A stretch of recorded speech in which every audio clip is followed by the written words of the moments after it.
안녕하세요 여러분, 세상들어보기입니다. 예, 오늘 26년 6월 30일입니다. 화요일이죠. 제가 오늘 대구를 좀 다녀오느라고 늦었는데 내일 문재인하고 이재명이 같이 밥을 먹기로 했기 때문에 좀 무리를 해서라도 오늘 말씀을 좀 드려야 될 것 같아서, 이게 왜냐면 좀 중요하니까요. 그래서 좀 늦게 지금 카메라를 켰습니다. 아마 새벽 중에 좀 올라가지 않을까 이런 생각이 좀 드네요. 그래서 가급적 간략하게 좀 해보려고 하고요. 여기서 이제 언론이 제가 오늘 좀 같이 생각해보는 시간으로 생각하시면 될 것 같습니다. 그래서 언론에서 지금 예측하는 것은 조금 말초적이고 또 이재명의 어떻게 보면 당연하기도 한 지지율이 떨어지는 부분에 있어서 약간 언론의 전형적인 해집기 이런 걸 통해서 지금 언론들도 많이 위험하잖아요. 이번에 중앙일보도 뭐 그렇게 없어졌죠. 없어졌다기보다는 이제 부도를 맞은 것인데, 다른 언론사들도 좀 그렇거든요. 그들도 분명히 이해 집단입니다. 그래서 여러 가지로 이제 작업을 하는 것인데, 같이 한번 생각을 좀 해보시죠. 그 외에 제 눈에 띈 다른 내용들로 좀 몇 개 말씀을 좀 드려볼게요. 예. 좀 이런 이야기를 좀 해보고 싶네요. 제가 이제 최근에 이 근처를 좀 찾아보다가 금년 말쯤 되면은 함양에서 이제 거창 이웃이죠. 함양에서 창녕까지 고속도로가 완결이 되면서 함양에서 울산까지 도로가 이제 완성이 되는 겁니다. 그래서 창녕 쪽으로 접근하는 시간이 되게 짧아질 것 같아요. 그리고 부산까지도 한 2시간 남짓이면 갈 수 있게 될 것 같아요. 이거 거창에서. 자, 그래서 찾아보는 과정에서 경남 창녕에 있는 한박산이라는 산을 제가 발견을 하게 됩니다. 이름을 가끔 말씀드리죠. 이 한박산은 강원도에 가면 한백산이 있어요. 정선, 태백 그 경계에. 이 둘의 이름은 같다고 보거든요.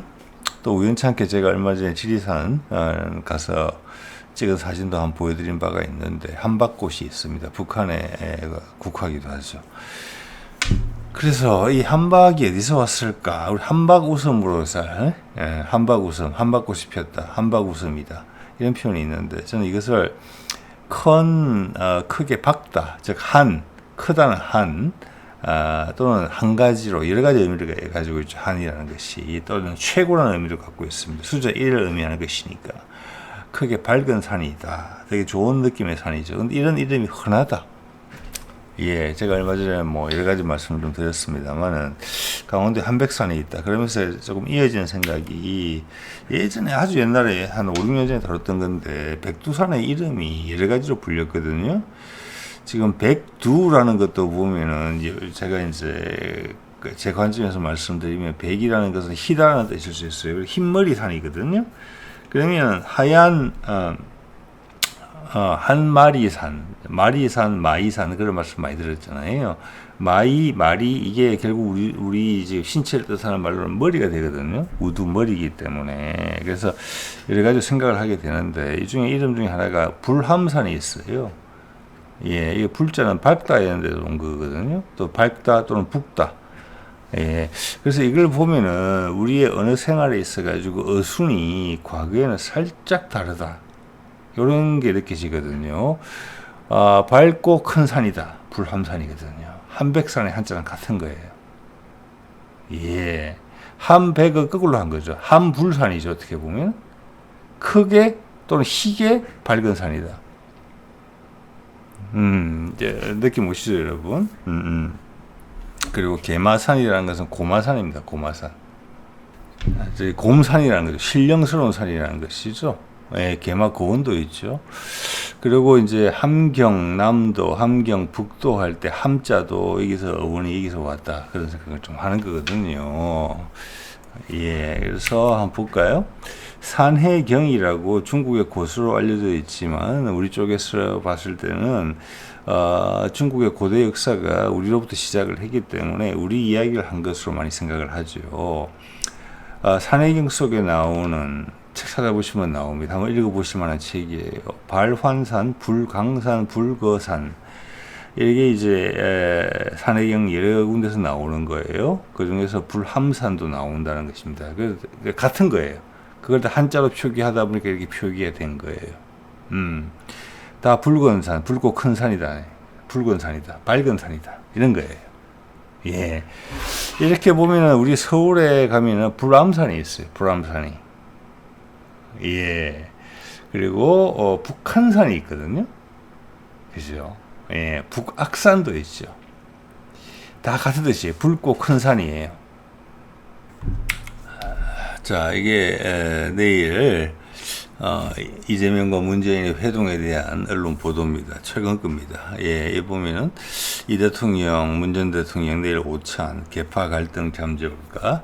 그 밑에 친명, 친청 격돌 속에 이재명, 문재인 회동, 여권 결집 통할까? 이런 게 이제 정치부 기자들이 되게 능하면서 본인들의 존재감을 좀 표현하면서 어떤 정치권의 영향력을 행사할 수 있는, 이렇게 하면서 내가 어느 편을 들겠다, 예, 여론을 좌지우지할 수 있다, 이런 게 아주 오래전부터 지속되어 온 그런 기사의 패턴이거든요.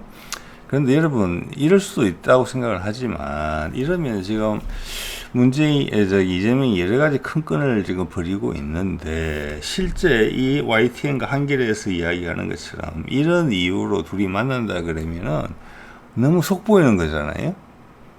그리고 그걸 버거워한다는 표현이거든요. 그리고 문재인이 강력한 영향력을 행사한다. 즉 이재명은 문재인의 영향력 하에 있다. 이런 걸 강조하는 것밖에 안 돼요. 그걸 버거워서 문재인한테 손을 뻗쳤다. 그러면은 언론이 여태까지 작업을 해서 퇴임할 때 40%의 지지율을 확보했던, 그 누구보다 높은 지지율을 확보했던 문재인에 대해서 어떤 선을 끄는 부분이 분명히 있거든요. 언론들이. 예, 민주당 내 수박을 지원하는 과정에서 그렇게 됐단 말이에요. 굴러온 돌이다라는 거죠. 소위 우리나라의 진보 언론이라는 것은 따지고 보면 그들의 구체적 정치적 지지 세력을 보면 민주당 내의 수박 세력이에요. 노무현 때도 그런 식으로 표현했고 문재인 때도 그렇게 표현한 거예요. 거기에 이재명이 아류다. 힘드니까 이게 손을 풀렸다. 이런 게 언론에서 뻔히 이런 식으로 보도를 할 게 보이는데 이런 미팅을 하겠느냐? 예, 이거는 언론들의 약간 지나친 옹졸함이 아닌가 이런 생각이 좀 들어요. 그래, 내가 되게 편애하는 레이더망에 딱 걸려들었구나. 요런 느낌이 들거든요, 언론들이. 그런데 여러분 생각해 보세요. 여기 보면은 민주당의 차기 대표를 결정하는 전당대회가 8월 17일이에요. 자, 지금부터 한 달 보름이 이상 남았거든요. 그러면은 이것을 조율하기 위해서 갈등이 고조됐기 때문에 힘들어서 힘이 버거워서 부드럽게 조율하기 위해서 만난다 라고 치면은 너무 빨라요. 예, 이것에 이미 대세를 결정하기 위해서 김민석을 밀고 있는 이재명이 벅찼기 때문에 힘에 붙였기 때문에 이렇게 했다, 이렇게 해석하는 거잖아요. 지금 언론들은 대부분 그렇게 해석하고 있어요. 지금 그러기엔 거리가 너무 멀고 문재인은 엄청나게 조심하고 있다 라는 것을 아셔야 돼요. 네, 이 정도 건으로 부르고 보내고 할 수 있는 스타일이 아닙니다. 그게 문재인이 진짜 이재명한테 영향력을 행사하고 있다면은 이건 뒤로 해결해도 돼요. 굳이 같이 밥을 먹으면서 서울까지, 양산에서 서울까지 나들이를 하면서 할 일이 아니에요. 여러분 생각해 보세요. 그렇게 얘기에 불러서 어떤 정치 공학적인 역할을 한다고 생각하는 것은 국민의힘의 전 대통령이었던 이명박과 박근혜가 이번 선거에서 장동혁을 지원하기 위해서 뻔뻔스럽게 내란에 가담한 것으로 주요 내란 모의자로 혐의를 받고 있는 추경호와 국민 밉상이 되어 있는 이진숙을 대구 지역에서 밀면서 희한한 구도를 설정했던 그를 지원하기 위해서 이명박과 박근혜가 불려다니는 그런 것을 그대로 적용한 것에 불과해요. 그런 건 절대 그런 스타일이 아니죠. 민주당 계열은. 예. 그리고 이렇게 하면서 속내가 드러난다는 부분이 있기 때문에 이것은 절대 아니라고 봅니다, 저는. 네, 이런 정치공학적 이유로 서울 나들이를 한다는 것은 이것은 전하나 다른 어떻게 인편을 통해서 충분히 이런 부분이 만약 이슈라고 한다면은 그렇게 해결할 문제지 언론에 노출을 하면서 할 문제는 절대 아니에요. 네, 지난번 홍준표가 와서 이재명하고 밥을 같이 먹은 것은 홍준표 측에 많은 욕심이 있었을 거예요. 이거 그런 거 없잖아요, 지금 이런 것은. 예, 홍준표는 분명히 거래를 위해서 왔어요. 이제 국무총리 하고 싶었던 것 같아요. 내가 도와주면 김부겸이 될 수 있다. 지금 그래서 이번 지방선거 끝나고 나서 홍준표 이번 진짜 조용하죠.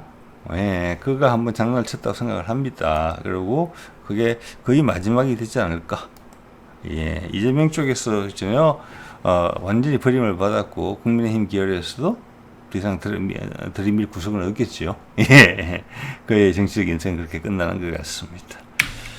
자, 그래서 오히려 뉴스토마토에서 보도한 홍익표가 지금 저는 이게 사실에 더 가깝다고 봅니다. 좀 전에 말씀드린 맥락을 봤을 때 이렇게 쉽게 속내를 드러낼 수 있는 부분이 절대 아니에요. 이건 비선으로 해결해도 돼요. 그리고 그 관련해서 이야기 서로 할 이유도 없어요. 제가 봤을 때 홍익표가 이재명 문재인 회동은 취임 직후부터 추진됐던 거다. 이걸 궁금해해야 되거든요. 언론이 그걸 궁금해하잖아요. 네, 그들의 시야를 드러내는 부분이라고 봅니다. 취임 직후부터 한다. 이재명이 문재인에 대해서 직접적으로 할 수 있는 부분은 제가 며칠 전에 말씀드렸습니다만은 북한과 미국을 중재하는 부분에 있어서 되게 빌드업과 프레젠테이션을 잘 해야 되는 부분이 있거든요. 전 세계를 대상으로 해야 되는 부분이에요. 네. 자, 우리가 이번에 반도체 투자한다는 부분에 대해서 오늘 보니까 홍콩 제 눈에 띈 것만 하더라도 프랑스 국영 방송에서 그걸 했어요. 전 세계적인 불황기에 그리고 뒤에서 소개를 드리겠습니다만은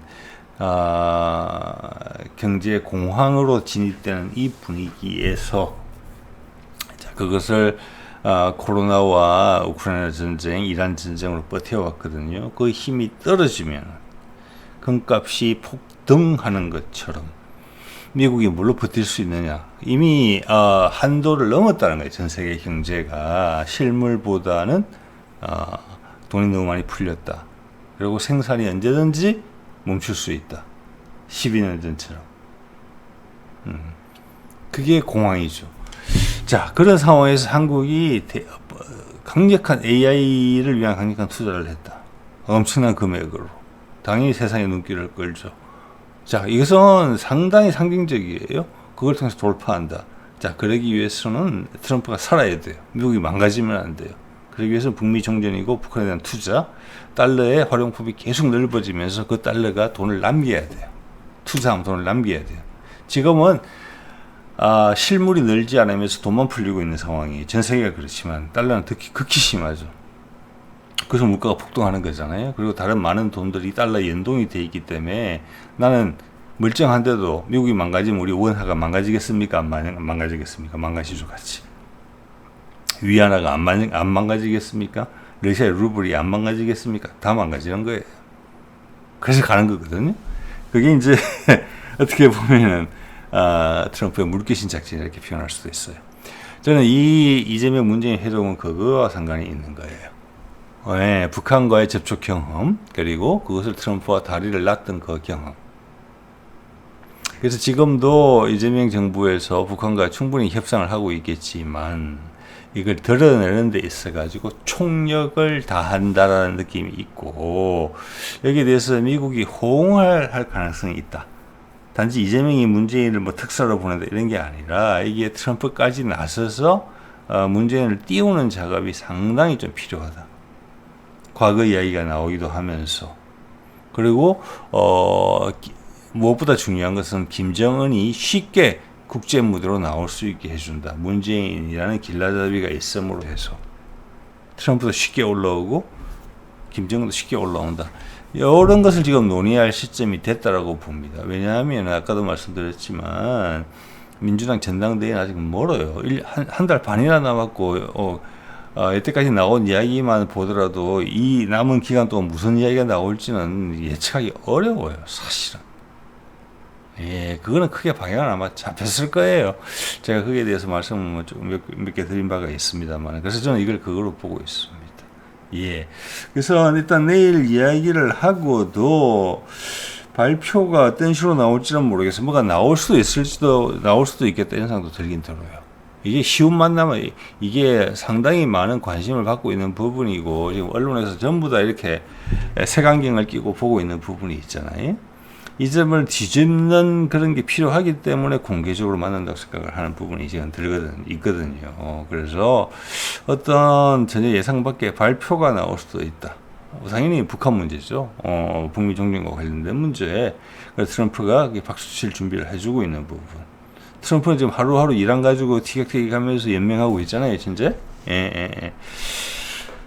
자, 그러면서 오늘 이런 얘기 나왔단 말이에요.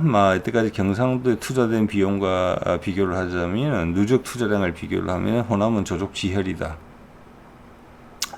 이런 식으로 강하게 받아쳤어요. 굳이 이렇게 이야기 안 해도 되거든요. 그리고 밑에 걸 한 편 더 해요. 오늘 마침 광주를 갔는데 이것은 뭐 기획된 거라고 봅니다만은 영호남 차별이 있었다. 이제 기회가 부여받았다. 우원식이 이야기했던 끌핏하면은 광주에 가가지고 자기가 광주를 대변하는 양, 그리고 개헌을 해서 광주 항쟁이 헌법에 들어가야 된다. 이재명이 그러면은 부마 항쟁권도 들어가야 된다. 이런 식으로 받아쳐서 넘어갔고 결국은 뭐 국민의힘이 반대할 것이기 때문에 안 된다는 걸 알고 있었을 겁니다. 이거죠. 그들이 고통받았던 거, 김대중이라는 지도자리가 거기서 배출됐기 때문에 광주 민주항쟁으로 이어진 거잖아요.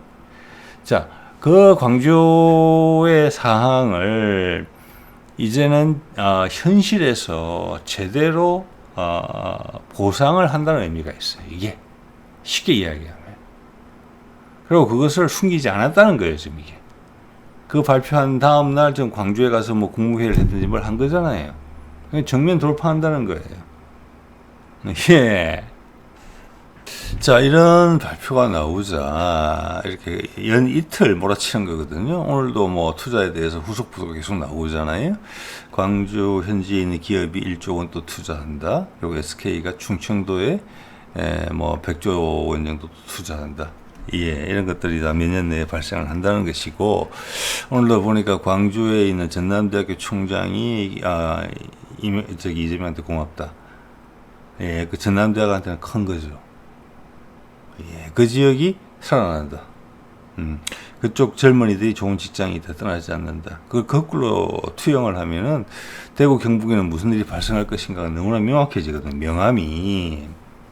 자, 그걸 상당히 강하게 지금 표현을 한 것인데, 이 말은 저는 이렇게 해석을 합니다. 이재명이 대구와 경북에도 뭔가를 던져줄 게 있다. 라는 생각이 들어요. 이게 이제 롤러코스터 식으로 다이내믹하게 양극단을 잡아 당길 것 같습니다. 그러면서 전국에 지금 이때까지 여론 지형을 통째로 바꾸겠다. 예, 그들이 안주한 부분이 있었거든요. 너희들은 어떻게 할 거야? 즉, 이거는 제가 오늘도 이제 대구 동화사를 다녀왔는데 804는 처음 가본 데입니다. 그 분위기 조금 느낄 수 있었어요. 예, 그리고 그 밑에 노태우 생가? 예, 갔었거든요. 보면은, 우리는 좀 원래부터 그랬다. 이런 게 좀 느껴져요. 저는 그런 거 처음 느꼈어요. 대구 가가지고. 다른 지역도 많이 가봤지만. 우리는 약간 선택받았다. 우리는 신라의 성골 같은 그런 것이다라는 게 그들의 그 지역민들의 어떤 잠재의식 속에 있지 않느냐. 거기가 좀 큰 충격을 받은 거거든요. 저는 감히 그렇게 생각합니다. 그래서 그러면 그들의 생각이, 그 투표 성향이 이해가 좀 되거든요. 우리는 다른 레벨에 있다. 아래랑은 별로 대화를 안 한다. 그런데 이번에 이 엄청난 금액의 투자는 그 생각을 뒤흔들고 있는 것 같아요. 제가 봐서는. 근데 그래서 너는 그래, 니는 아니야. 너는 우리랑 똑같은 평민이야. 이걸 깨우쳐주기 위해서 대통령으로서 이렇게 하느냐? 아니에요. 그게 유시민적 생각이에요. 그렇게 흔든 다음에 거기에 걸맞는 일을 줄 겁니다. 그래야지 통합이 되는 거거든요. 이게 통합이에요, 사실은. 자, 그것은 대북 관계랑 저는 크게 상관이 있다고 보기 때문에 이렇게 강한 이야기를 해준다고 봅니다. 이러면서 요번에 이제 전북과 전남에 있었던 어떤 수박들의 저항, 많이 이제 제거됐잖아요. 그거에 대해서 민심은 우리 거다라는 거. 즉, 수박들을 많이 발라냈다. 기존에 아직 의원직을 유지하거나 뭐 지역 당에 지금 거기도 수십 년 동안 뿌리를 내려왔던 거잖아요. 그 사실은 국민의힘과 비슷해진 거예요. 토착 그 민주당 세력이 이제 지금 제가 수박이라고 말씀드리는 전남과 전북의 부정 비리가 전국적으로 절대 낮다고 보기는 어려워요. 제가 봤으면. 자, 그들이 또아리를 틀고 옛날 그 향리들처럼 오랫동안 뿌리를 내고 빨아먹은 거예요. 그러면서 겉으로는 김대중을 팔고 광주 민주화항쟁을 팔아왔던 거죠. 그걸 제거했죠, 이번에. 만에 하나 민심 이반이 있을 수 있는 부분인데 이런 걸 갖다 안긴 거잖아요. 합리적 타당성을 가지고 거기에 전 세계적인 거대 기업인 SK와 삼성이 여기다가 해준 거잖아요. 그리고 정주 여건 하면 교육, 문화, 체육 다 언급하죠. 그 우수한 인력들이 이리로 몰려오게 된다. 그 전남대 총장이 그래서 절하는 겁니다. 예. 자, 전남과 대구, 광주를 합하면 인구가, 얼마더라? 뭐 300만 초반인가 그래요. 부산보다 살짝 작거든요. 부산이 한 400만 가까이 될 겁니다. 예. 거기에 지금 1,000조 원이 들어가는 거잖아요. 4년, 5년 만에. 1인당 얼마가 투자되는 거예요, 거기에. 예. 자, 그런 거가, 격세지감을 느끼게 만들면서, 우리는 원래부터 정해진 게 아니라 대구 경북 사람들은 서문시장 와가지고 한번 휙 돌면 분위기 휙 잡는 그런 게 아니라 실물로서 그대들의 손가락으로 어떤 투표용지를 찍느냐에 따라서 어떻게 달라지는지를 보여준 거예요. 어느 순간에 필요했던 부분이거든요. 겁이 나서 못했던 거잖아요. 겁이 나서. 자, 그러면서 민주당에 있는 골수 수박 세력들을 걷어냈어요, 동시에. 그래서 대구 경북을 버릴 것이냐? 저는 그거 아니라는 말씀 제가 드리는 거예요. 그 정도 스케일을 넘는 사람이에요. 언론사의 판단을 넘어서는 사람이라는 거죠. 지금 하는 걸 봤을 때. 그래서 문재인이 점지를 잘했다 라는 생각을 하게 됩니다. 그 과정이 정말 중요했다. 노무현이 문재인을 살펴보고 문재인을 차기적으로 밀은 거, 그게 옛날부터 수십 년 동안 알던 사이고, 변호사 사무실도 같이 했었지만, 문재인이, 결코 호락호락하지 않는 민주당 내 여건 속에서 수박들한테 속임밀까지 당하면서 고른 게, 이재명이다. 이렇게 볼 수 있는 거거든요. 자, 그런 선택을 받고 대통령이 된 이재명이 당내 대표 선거, 그거 2년마다 한 번씩 뽑는 거, 그래요. 고작 그런 일을 가지고 문재인을 서울까지 불러서 언론에 관심을 불러일으키면서 그 따위 일을 서로 협의를 한다? 저는 그럴 리는 없다고 봅니다. 네. 자, 그리고 한편 외국에서는 이런 언론들이 보도들이 나오고 있습니다. 이게 친중적인 채널들이거든요. 아래 위로 다 위에 이런 이야기 나오고 있죠. 바레인에 있는 미군 기지가 크게 타격을 받았다. 이건 엊그제 기준으로 이야기하는 거예요. 그래서 당시 전쟁이 불붙을 거다. 불붙어야 된다. 불붙으면 미국이 진다. 이런 생각을 갖고 있는 거예요. 네.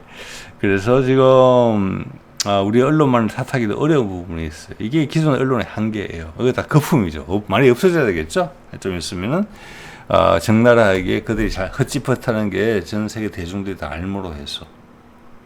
이제 한번 실수하고 모르치고 지나갈 수 없어요. 저 같은 사람도 계속 같이 봐주잖아요. 예. 자, 그 밑에 이렇게 돼 있죠? 이것도, 이런 제목을 달았죠. 왜 미국이 중국을 두려워하나? 그럼 중국은 미국을 두려워하지 않느냐?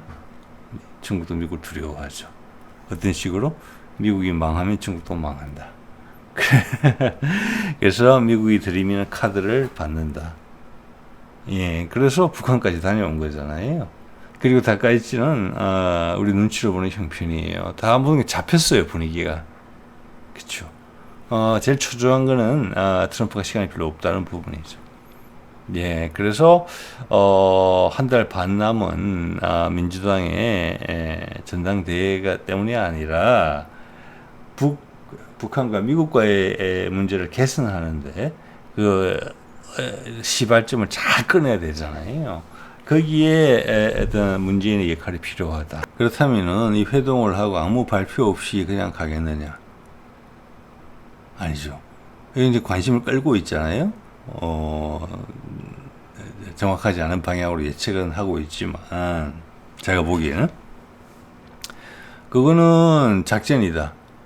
관심을 끌기 위해서 문재인을 불러온 거란 말이에요. 공식적으로. 지금 언론에서 이야기하는 많은 부분은 앞서 말씀드렸다시피, 뒤로 전화로 해도 충분히 해결되는 부분이에요. 아니면 비서관을 몰래 보내든지 해서 당내 문제 같은 거라면 이거는 하고 싶은 말이 있다는 뜻입니다.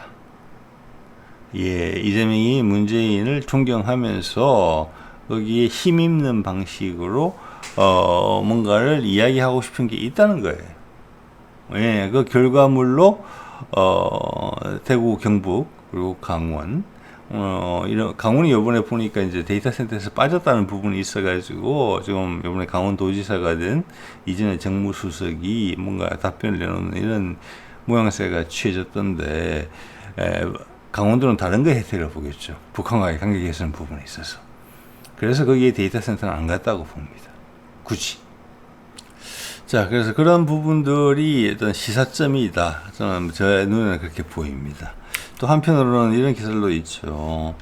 우리가 이제 고이즈미가 왔는데 위에 보면 코리안 나우라고 연합뉴스에서 우리 기사를 영문으로 실는 기사예요. 제목 이렇게 뽑았죠. 위에 보면 이제 얼마 전에 그런 기사 제가 본 것 같습니다. 중국 공군기하고 러시아 공군기가 우리 방공식별 구역으로 들어왔다. 그걸 이렇게 이제 소리를 만든 거예요.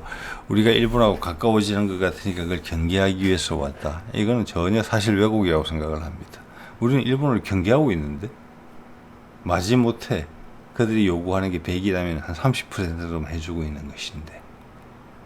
자, 러시아하고 중국 공군기가 방공식별구역, 우리 영공이 들어온 게 아니거든요. 방공식별구역에 들어오는 것은 우리 국방부가 어떻게 보면 여론을 만질 때 긴장 고조를 위해서 쉽게 쓰는 방법일 수도 있어요, 사실은. 우리가 방공식별구역에 들어온 걸 갖다가 그걸 미리 통보하고 들어오면 되거든요. 왜? 그런 거가 아니기 때문에 이거는 약간 냄새가 좀 나는 그런 짜집기 기사라는 느낌이 좀 들고, 그 밑에 보면 이게 한 5, 6개월 전에 난 기사인데 일본의 해상자위대를 평가한 거예요. 전투에는 준비가 되어 있지만 전쟁 준비는 안 되어 있다, 이렇게 표현을 했거든요. 이게 적절한 표현이라고 봐지기 때문에 여러분한테 소개를 드리고 싶었어요. 자위대의 전력은 전면전을 위한 힘을 모을 수 있는, 그래서 방산업체까지 그리고 병력 동원까지 포함해서 할 수 있는 전력은 아니에요. 네, 그들의 자존심을 채워주는 정도이고, 또 미국 방산기업의 어떤 보면은 매출을 발생시키는 장소, 통합 전력으로서 남한테 위세를 부릴 수 있는 그런 형태로 일본 자위대가 구성되는 것은 미국 자체가 허락하지 않아요. 예, 그래서 그런 걸 잘 지적했다. 핵심을. 겉은 그럴싸하나 실제 전쟁을 할 수 있는 형편은 아니다. 그거랑 제2의 고위점이랑 가까워지는 부분하고 생각을 해보셔야 돼요. 이 틀은 바뀌지 않을 겁니다. 일본과 한국의 군사력 격차는 자꾸 더 벌어지게 될 거예요. 그러다 남북 교류가 더 강하게 되면은 일본은 군사적으로 많이 위축될 것이기 때문에 어떤 식으로든지 한미일 협력이라는 틀 속에, 동맹이라는 틀 속에서 자신의 안전을 보장받으려는 그런 게 좀 강해요. 지금 그렇게 해석하는 게 타당하다고 보고요. 그리고 여기 보면은 제가 가끔 소개드리는 뉴트럴리티 스타디, 이게 스위스인가 거기서 하는 거죠. 이 인물이 제랄드 셀렌테라고 여기 보면은 미국에서 어떻게 보면 이제 흐름에 대해서 예측을 하는 사람이거든요. 그래서 컨설턴트 역할도 하고 약간 학자는 아니지만 컨설턴트가 맞겠네요. 아, 향후 이렇게 전개될 것 같다. 그래서 미국에 트렌드 매거진이라는 잡지가 있어요. 거기에 편집장인가 그렇기도 해요. 이 제목이 저한테는 크게 다가왔거든요. 제가 이제 여러 번 외국 소위 전문가들의 의견을 지금 여러분들 전달드리는데 현 상황에 대해서 이게 제일 근접했다고 봅니다. 경제 공황이 경제 침체가 시작이 됐다. 그리고 이것은 전쟁으로 이어질 가능성이 높다. 경제 침체가. 왜냐하면 내가 죽기 전에 최선을 다하고 싶으니까 그 전쟁이죠. 그러다면 이것이 가장 적절하다. 그렇지만 그의 아이디어에도 역시 한국이랑 출구가 없다. 지금 전 세계 경제가 침체됐는데 한국은 맹렬한 투자를 한다. 그것도 지도자 하나가 나서 가지고 나를 따르라 이렇게 하는 게 아니라 삼성과 SK라는 그들 회사가 자기들의 판단으로 투자를 결정한 거잖아요. 트럼프도 같이 만나고 유럽도 같이 가고 이러면서 판단을 한 거잖아요. 된다고 보기 때문에 하는 거예요. 그들도 큰 투자예요. 삼성과 SK도 마찬가지 당연하고. 그래서 전 정부 부처가 나서서 그걸 하겠다는 거잖아요. 그럼 최적지를 골라야 되죠. 자, 그것만 하더라도 이재명이 전라남도를 선택해서 대규모 투자를 우선적으로 하겠다는 부분에 대해서 거부할 명분은 없어요. 근데 거기에 대해서 지금 이재명이 계속 그 감정적으로 사족을 붙이고 있는 상황이거든요. 예, 이것을 에너지를 충진시킨 다음에 터뜨리겠다는 거예요. 예, 즉 대구 경북을 나락으로 빠뜨린 다음에 다시 이렇게 세워주겠다는 부분이 분명히 있다고 봅니다. 자, 여기서 지적하는 게 저는 거의 맞다고 보거든요. 물론 대안에 대해서 제시하지는 못해요. 여기에 대해서 한국이 엄청난 투자 금액을 가지고 향후 몇 년 만에 우리는 세상이 바뀔 거라고 본다라고 투자를 이끌어간다는 부분이에요. 그 뒤엔 트럼프가 있고 달러 자금이 있는 거죠. 그 활용 점정은 북한이란 말이에요. 자, 다시 늘 말씀드립니다만 트럼프의 중간 선거는 11월 초중에 있어요. 그 전에 뭐가 발생해야 돼요. 그러면 북한이고 엄청난 투자 바람이 불어야 돼요. 그래서 제가 어제도 말씀드렸지만 이번에 반도체 투자, 세 개의 큰 투자 있었지만 북한에 대한 투자는 더 큰 금액으로 따라올 거예요, 아마. 그리고 이번에 투자했던 기업들이 다시 발을 담그게 될 거예요. 그들이 발을 담궈준 만큼, 승부를 걸어준 만큼 혜택도 가져가야 되기 때문에. 그리고 기업의 폭이 넓어질 거예요. 북한의 인프라를 다시 이렇게 세워야 되는 부분이 있기 때문에. 자, 그렇게 되면은 국내에 부동산 시장이 위축되더라도 부동산을 때려잡을 수가 있어요. 건설이나 토목 부분이 다른 수요가 분명히 생길 거거든요. 그렇게 되면은, 자, 오늘은 이 정도 말씀을 드리도록 하겠습니다. 네.